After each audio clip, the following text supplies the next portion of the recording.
என்னடா சோனமுத்தா போச்சா அந்த டைலாக் தான் பல பேர் சொல்கிற மாதிரி எனக்கு கேட்குது. என்னடா நாட்டுக்கோழி வளர்க்குற தங்கம் மாதிரின்னு போன வீடியோ போட்ட இப்போ என்ன அப்படின்னு போட்ட நேரமாக என்னன்னு தெரியல. ஒரு நாளைக்கு மயங்கி தூங்கிட்டேன் நல்லா. அப்புறம் என்ன ஆச்சுன்னு பாருங்கள்.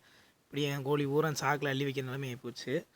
ஒன்றும் இல்லைங்க, இப்போ கொஞ்சம் அங்கே தோட்டத்தில் கொஞ்சம் வந்து ஃபென்சிங் வேலை போய்கிட்டு இருக்கு. கொஞ்சம் நாள் கழித்து கொண்டு போய்க்கலாம் கோழி பூரா அப்படின்ட்டு முக்கியமான ஜாதி கோழியாக எடுத்து ஓனி ப்ரீட் போட்டு ரெடி பண்ணி வச்சுருந்தேன். இதில் செத்த பொட்டைக்கோழிலாம் 3000 கரையம் கொடுத்து இங்கேருந்து நிலக்கோட்டையிலேருந்து வாங்கிட்டு வந்தது இருக்குது. எல்லாமே ப்ரீட் பண்ணி ஒவ்வொன்றும் பார்த்து பார்த்து வளர்த்து இதை வச்சுட்டு அடுத்து நம்ம பெருவிட ஃபார்ம் உருவாக்கணும் அப்படின்னு நினச்சி பயங்கரமான ஆசையில் இருந்தேன். பூரா போச்சு. இது என்ன உனக்கு ஃபஸ்ட் டைமா? அப்படிலாம் கிடையாதுங்க. கோழி வளர்த்த நாள்லேருந்து நாய், கீரி, பாம்பு, பருந்து, ஒவ்வொரு நாளைக்கு எவ்வளவோ கோழிலாம் தூக்கி கொடுத்துருக்கேன். இந்த வட்டம் என்னென்னா கொஞ்சம் நல்ல ப்ரீடிங் செட்டு போட்டு இவ்வளோ செலவழித்து வச்சு எல்லாம் பண்ணது. ஆனால் தப்பு என் மேலே தான். கோழியானதை வந்துட்டு நம்ம பக்குவமாக வந்து கூண்டில் அடைக்கணும் நைட்டு. இப்போ செத்த கோழி எல்லாமே வந்துட்டு பாதி மரத்தில் இருந்த கோழி தப்பிச்சிருச்சு, கூண்டுக்குள்ள இருந்த கோழி தப்பிச்சிருச்சு. இது அங்கங்கே சின்ன சின்ன பறனு மாரி கட்டி விட்டுருப்பேன்.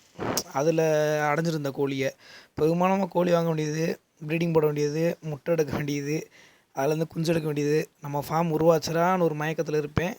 பூரா போச்சு. கொஞ்சம் நெஞ்ச கஷ்டம் இல்லைங்க ஃபார்ம் தொழிலை பொறுத்த வரைக்கும். இப்படிலாம் கையெல்லாம் காயம்புற அளவுக்கு வேலை பார்த்து இப்படி சேர்த்தது தான் எல்லாமே. 1 2 சும்மா வந்தது கிடையாது. ஆனால் தப்பு என் மேலே. ப்ராப்பராக பண்ணையை பாதுகாப்பாக வைக்கணும், ப்ராப்பராக ஃபென்சிங் இருக்கணும், ப்ராப்பராக கோழி ஷெட்டில் அடைக்கணும், கூண்டில் அடைக்கணும். இல்லைனா சிரமந்தே ரொம்ப. இந்த தொழிலை பொறுத்த வரைக்கும் போட்டி போடாமல் கிடையாது.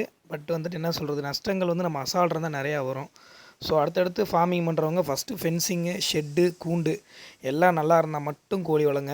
எல்லா நாள் மாதிரி இருக்காது. எனக்கு இத்தனை நாள் ஒன்றும் ஆகலை, ஒரே நாள் இவ்வளோ இழப்பாகி போச்சு. ரொம்ப சங்கட்டமாக இருக்குது. ஆனால் இருந்தாலும் மீண்டு வருவோம். ஸோ எல்லாமே பண்ண பாதுகாப்பை வந்து ஃபஸ்ட்டு முன்னெடுத்துங்க. பாய்.